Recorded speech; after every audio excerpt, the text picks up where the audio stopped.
Hello, welcome back to my channel cook craft and സ്യൂക്കോട്ട്. അപ്പോൾ ഇന്ന് ഞാൻ ഒരു ബീഫ് റെസിപ്പി ആയിട്ടാണ് വന്നിട്ടുള്ളത്. വളരെ വ്യത്യസ്തമായിട്ട് ഉണ്ടാക്കുന്ന ഒരു റെസിപ്പിയാണിത്. ബീഫ് കൊത്തിറച്ചി എന്നാണ് ഇതിന് പറയുന്നത്. ഇതിൻ്റെ ഒരു പ്രത്യേകത എന്ന് പറഞ്ഞാൽ ഇതിലേക്ക് സവാളയോ തക്കാളിയോ ഇഞ്ചിയോ വെളുത്തുള്ളിയോ മല്ലിപ്പൊടിയോ മുളക് പൊടിയോ മഞ്ഞൾപ്പൊടിയോ ഒന്നും വേണ്ട എന്നുള്ളതാണ് ഇതിൻ്റെ പ്രത്യേകത. അപ്പോൾ ഇതിലേക്ക് മെയിനായിട്ടുള്ള 2 ഇൻഗ്രീഡിയൻസ് മാത്രം ചേർത്തിട്ടാണ് ഉണ്ടാക്കുന്നത്. അപ്പോൾ നമുക്ക് നോക്കാം.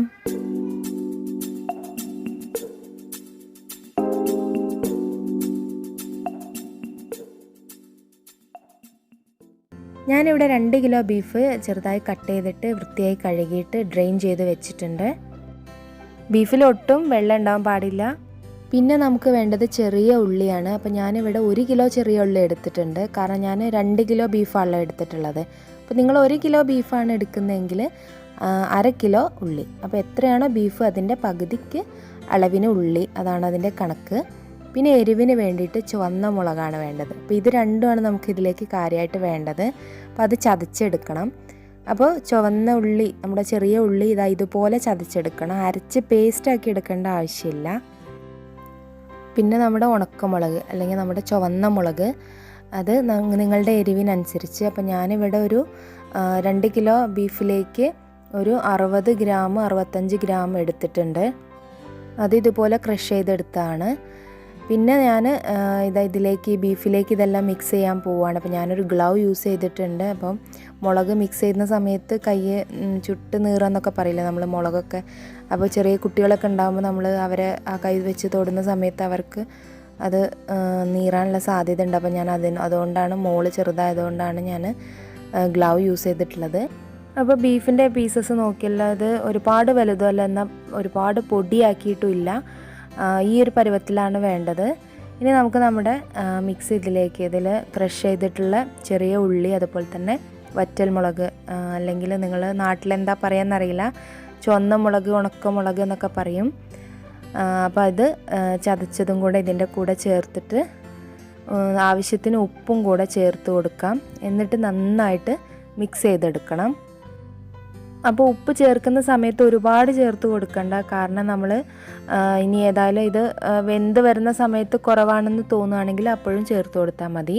അപ്പോൾ ഇത് മിക്സ് ചെയ്യുമ്പം ബീഫിലൊക്കെ എല്ലായിടത്തും നന്നായിട്ട് എത്തുന്ന രീതിയിൽ മിക്സ് ചെയ്തെടുക്കാം. അപ്പോൾ നിങ്ങൾ ഇതിലേക്ക് മല്ലിപ്പൊടിയോ മഞ്ഞൾപ്പൊടിയോ മുളക് പൊടിയോ ഒന്നും ചേർക്കാത്തതുകൊണ്ട് എന്താ ഇത് നന്നാവുമെന്നൊന്നും വിചാരിക്കേണ്ട. നല്ല ടേസ്റ്റാണ്. അപ്പോൾ നിങ്ങൾ ഒരിക്കലെങ്കിലും ഇത് ട്രൈ ചെയ്ത് നോക്കണം. നല്ല ടേസ്റ്റാണ്. എനിക്ക് റെസിപ്പി കിട്ടിയിട്ടുള്ളത് എൻ്റെ വല്യാത്താൻ്റെ കയ്യിൽ നിന്നാണ്. ബീന എന്നാണ് പേര്. ആൾ ടീച്ചറാണ്. മലപ്പുറത്ത് കോട്ടപ്പടി ഗവൺമെൻറ് ഗേൾസ് സ്കൂളിൽ ടീച്ചറാണ്. വല്യാത്ത ഇത് കാണുന്നുണ്ടെങ്കിൽ കണ്ടിട്ട് അഭിപ്രായം പറയണേ. ഇതൊരു ട്രഡീഷണൽ റെസിപ്പിയാണ് കേട്ടോ. അപ്പോൾ നല്ല ടേസ്റ്റാണ്. ഇനി ഇത് വേവിക്കാനായിട്ട് ചുവട് കട്ടിയുള്ളൊരു പാത്രമാണ് വേണ്ടത്. ഉരുളിയാണ് ഏറ്റവും നല്ലത്. ഞാൻ ഉരുളിയാണ് എടുത്തിട്ടുള്ളത്. അതിലേക്ക് ഒരു 3-4 ടേബിൾ സ്പൂൺ വെളിച്ചെണ്ണയാണ് ഒഴിച്ചു കൊടുക്കുന്നത്. അതൊന്ന് ചൂടായി വരുമ്പോൾ അതിലേക്ക് 1-2 പിടി കറിവേപ്പില ചേർത്ത് കൊടുത്തിട്ട് നന്നായിട്ട് വഴറ്റി കൊടുക്കാം. വേറെ ഏലക്കയോ ജീരകമോ ഒന്നും നമ്മൾ ചേർക്കുന്നില്ല, ഉലുവയൊന്നും ചേർക്കുന്നില്ല. ഞാനിത് വിറകടുപ്പിലാണ് ചെയ്തെടുക്കുന്നത്. അപ്പോൾ നിങ്ങൾ സ്റ്റൗവിലാണെങ്കിൽ സ്റ്റൗവിലും ചെയ്യാം. കാരണം ഇത് കുറച്ച് സമയം എടുത്താണ് നമ്മൾ ചെയ്യുന്നത്, ഇൻഗ്രീഡിയൻസ് കുറവാണെങ്കിലും. അപ്പോൾ വിറകടുപ്പിൽ ചെയ്യുകയാണെങ്കിൽ ഏറ്റവും നല്ലത്. അങ്ങനെ അല്ലെങ്കിൽ ഗ്യാസ് അടുപ്പ് തന്നെ യൂസ് ചെയ്യാം. അപ്പോൾ നമ്മൾ കറിവേപ്പില ഒന്ന് മൂത്ത് വന്ന സമയത്ത് ഞാൻ നമ്മുടെ ഇറച്ചിക്കൂട്ട് ഇതിലേക്ക് ചേർത്ത് കൊടുത്തിട്ടുണ്ട്. അപ്പോൾ ഇനി കറിവേപ്പില നമ്മുടെ ബീഫിലൊക്കെ നന്നായിട്ട് പിടിക്കുന്നത് വരെ നമുക്ക് നന്നായിട്ടൊന്ന് മിക്സ് ചെയ്ത് കൊടുക്കാം. ചുവട് കട്ടിയുള്ള പാത്രം എടുക്കാനായിട്ട് ശ്രദ്ധിക്കുക. ഉരുളി തന്നെ വേണമെന്നില്ല, നല്ല കട്ടിയുള്ള പാത്രം എടുക്കുക. കാരണം ഇത് പെട്ടെന്ന് അടുക്കി പിടിക്കാൻ സാധ്യതയുണ്ട്. അപ്പോൾ ഞാൻ ഒരു സമയത്തും ഇതിലൊട്ടും വെള്ളം ചേർത്തിട്ടില്ല കേട്ടോ. വെള്ളം ഒട്ടും ചേർക്കണ്ട. ഇനി ഇത് നമുക്ക് അടച്ചു വെച്ചിട്ട് കുക്ക് ചെയ്യാം. ഇപ്പോൾ ഇതേ ഒരു 15 മിനിറ്റ് കഴിഞ്ഞപ്പോൾ കണ്ടില്ല, ഇതിൽ വെള്ളം ഇറങ്ങി വരുന്നുണ്ട്. കാരണം നമ്മൾ ഉള്ളിയിലോ ബീഫിലൊക്കെ ഉള്ള വെള്ളം ഇറങ്ങി വരുന്നുണ്ട്. ഇപ്പോൾ തിളച്ച് തുടങ്ങിയിട്ടുണ്ട്. അപ്പോൾ ഒന്ന് മിക്സ് ചെയ്തിട്ട് അടച്ചു വയ്ക്കാം. അപ്പോൾ ഈ പ്രോസസ്സ് നമ്മൾ പിന്നെയും ചെയ്തുകൊണ്ടിരിക്കുക. 15 മിനിറ്റ് കൂടുമ്പം ഈ വെള്ളം ഇങ്ങനെ വറ്റി തുടങ്ങുന്നത് വരെ നമ്മൾ 15 മിനിറ്റ് കഴിഞ്ഞതിന് ശേഷം തുറന്നിട്ട് മിക്സ് ചെയ്ത് കൊടുത്താൽ മതി. ഇപ്പോൾ നല്ല ഉള്ളിയുടെയൊക്കെ ഒരു സ്മെല്ല്, വെന്തൊരു സ്മെല്ല് വരുന്നുണ്ട്. നല്ലൊരു സ്മെല്ലാണ് കേട്ടോ. ഈ വെള്ളമുള്ള സമയത്ത് നമുക്ക് കുഴപ്പമില്ല, അടുക്കി പിടിക്കുകയൊന്നുമില്ല. ഇപ്പോൾ ഇതാ ഏകദേശം 1 മണിക്കൂറായിട്ടുണ്ട്. അപ്പോൾ ഇതിൻ്റെ കണ്ടില്ലേ, ഇതിൻ്റെ കളറൊക്കെ ഒന്ന് ചേഞ്ച് ആയിട്ടുണ്ട്. അപ്പോൾ ഈ സമയത്ത് വളരെ കുറഞ്ഞ തീയിലിടാം.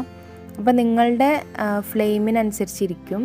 അപ്പോൾ വെള്ളം കുറഞ്ഞു വരുന്ന സമയത്ത് എന്തായാലും കുറഞ്ഞ തീയിലിടണം, ഇല്ലെങ്കിൽ പെട്ടെന്ന് അടുക്കി പിടിക്കാൻ സാധ്യതയുണ്ട്.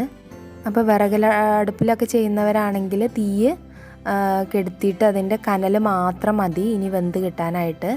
അപ്പോൾ അത്രയും കുറഞ്ഞ തീ തന്നെ നമ്മൾ വേവിച്ചെടുക്കുക. തീ കൂടിക്കഴിഞ്ഞാൽ ഇത് പെട്ടെന്ന് അടുക്കി പിടിക്കും, വെന്ത് കിട്ടില്ല. ഇപ്പോൾ നമ്മുടെ കൊത്തിറച്ചി ഏകദേശമൊക്കെ റെഡി ആയിട്ടുണ്ട്. ഇനി ഇതൊന്നും കൂടെ കളറ് മാറാനുണ്ട്. അതുപോലെ തന്നെ നമുക്കിതൊന്ന് ഉടച്ചെടുക്കാൻ വേണം. അപ്പോൾ ഞാൻ ഒന്നുകൂടെ ഒന്ന് അടച്ചു വെച്ച് വേവിക്കാൻ പോവാണ്.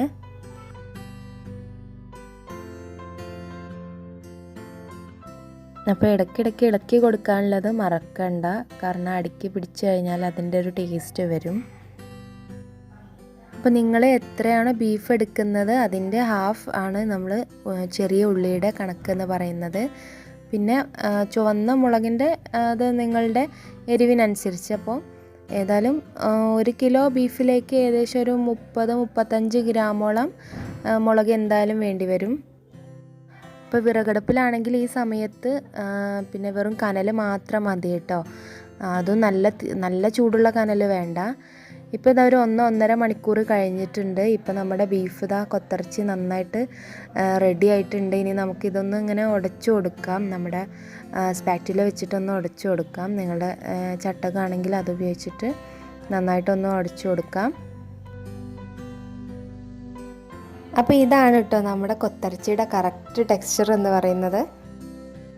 അപ്പോൾ അതിലുള്ള വെള്ളമൊക്കെ വറ്റി നമ്മുടെ ചെറിയ ഉള്ളിയുടെയും ചുവന്ന മുളകിൻ്റെയും ഒക്കെ സത്ത് ഇതിലേക്ക് പിടിച്ച് നല്ല ടേസ്റ്റി ആയിട്ട് വരും ലാസ്റ്റ്.